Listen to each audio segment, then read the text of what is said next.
A foolproof method in your madness. You don't have to try too hard. Good morning, or whatever time of day you see this. It's morning for me. I'm in my comfortable jumper, and what a beautiful morning it is.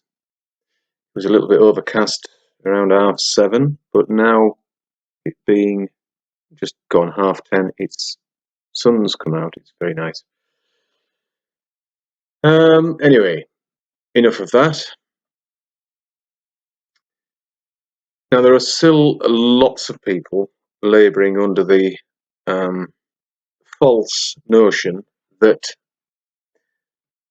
a virus, so-called, can be a living thing in the air and on you and jump like spiders, or them jumping spiders, of course. Grasshoppers, maybe, but they're a bit big. But anyway, jump from one host to another. Never been actually proven, of course, and the more you look into it, the more you realise it's all a total load of shite. How to spot the loonies? You remember that sketch, Spot the Loony? Well, it's dead easy now, dead easy, because all you have to do is look for the people wearing masks. Dear me.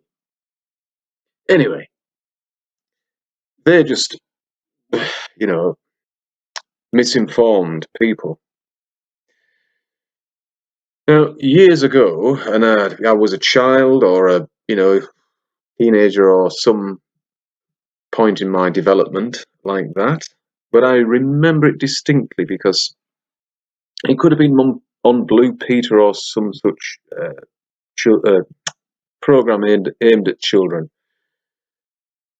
where they were interviewing an intrepid explorer who had been to the Arctic or the Antarctic, I can't remember which, and so much nonsense. But also, he said that one thing that they didn't have to worry about, apart from all the things you do, like the cold and the polar bears if in the Arctic, etc. The one thing you didn't have to worry about was catching a cold or the flu, because the virus couldn't exist in sub-degree or such extreme temperatures that you get obviously there on the low side. So I thought to myself, oh, that's wonderful. What a great place. And you'd never have, what a great place maybe, but no trees. But you would never have to suffer from, the sort of annual snot offensive, which I really don't like. Who does like having a cold or flu? Of course, nobody really likes that, unless they're it's kind of a way out of work, maybe, or something like that. There's, silver lining. But generally, people don't like being full of mucus and coughing it up and sneezing and sore throats and all that. but I've looked into it, and I'm now of the opinion that nothing's proven, but I'm now of the opinion that a cold or a flu is a reaction to your own toxins, and you expel them every so often. And okay, now you may think that's a bit weird, but my experience is this. When I was working, you could say I was quite conscientious, always on time. I'd say always, 99.9%, as reliable as a spoon. as reliable as I could be. And if you didn't know, the building trade takes a fortnight off over the Christmas holiday period.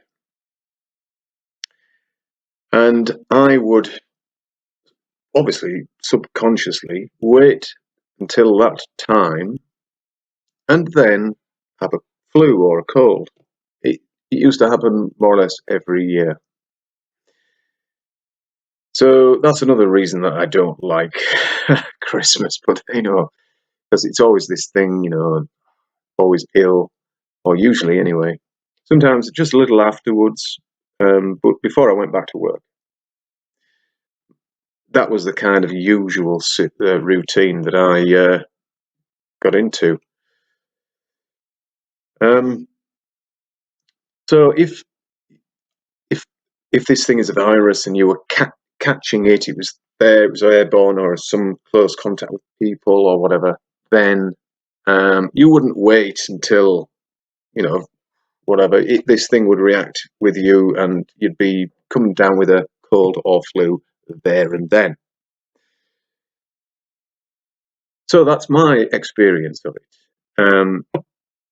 I've been around people with colds and flu and not caught it, and I've been around people with colds and flu and then came down with something. But you can't really associate the two things, because sometimes it does and sometimes it doesn't.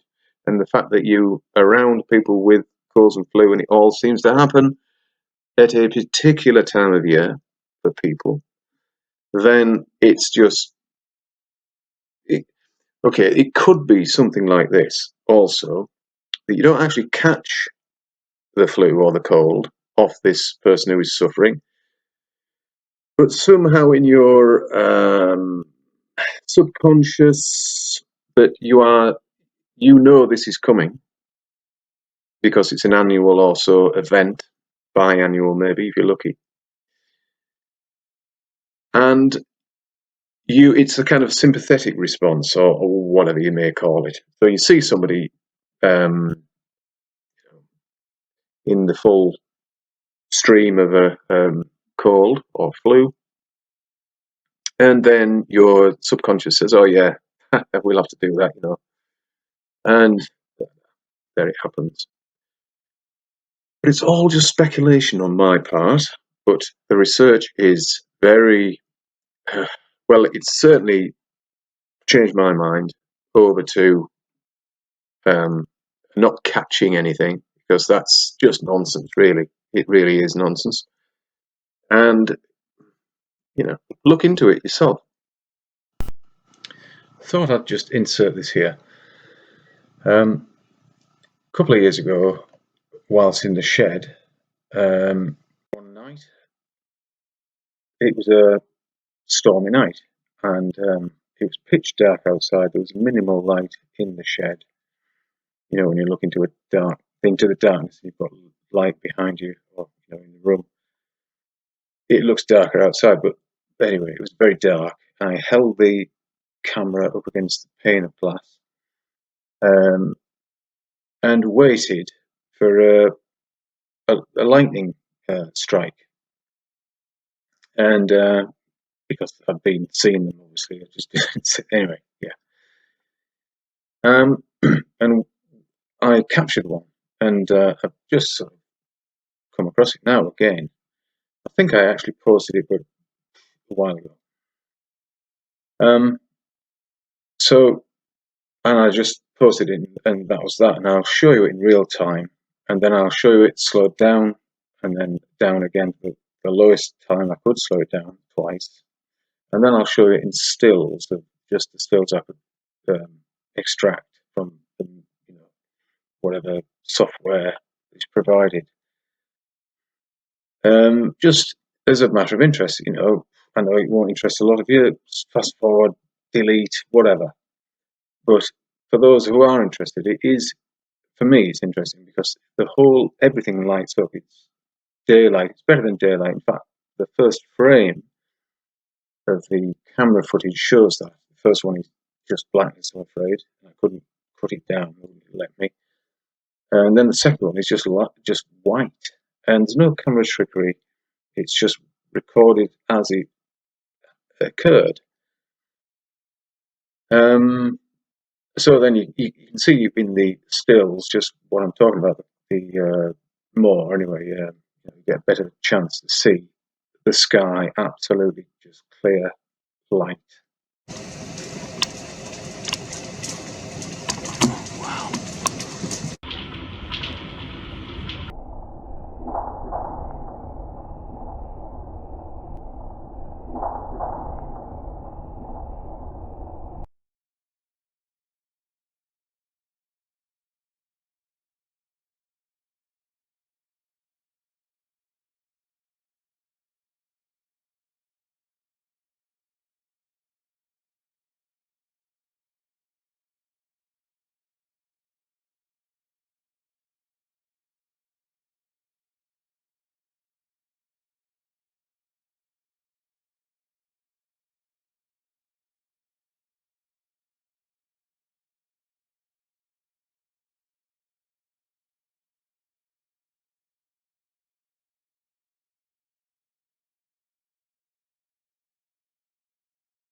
Anyway, make of it what you will. There you go. And now back to whatever. Anyway, that's that out of the way. I don't want to talk about this COVID bullshit because it is bullshit. And we see the sheeple all reacting like they do, with fear, and um, they've got them where they want them. That's the top and the bottom of this situation. And if they were testing to see how responsive the sheeple are, they've got it. I think of the vast majority are under the influence of the mainstream media and don't question anything they say, or very much of it. So that's what we're up against. And yes, Bill, don't blame yourself for thinking that the people who are waking up to the truth are actually causing this. If that is correct, and it could be, in fact, it's looking more and more like that, then it serves them right. That's what I say. All these people who are living in fear and that they're frightened of catching this alien bug or whatever it is, it's their fault. It's not ours. You can't blame people because they know the truth. That's not right, is it? So don't blame yourself. Anyway, I'm going to have to go because guess what? My kettle is boiling. And so my mid-morning cup of tea is on its way. So thank you very much, peeps. Keep on keeping on, and whatever that means. And see you soon.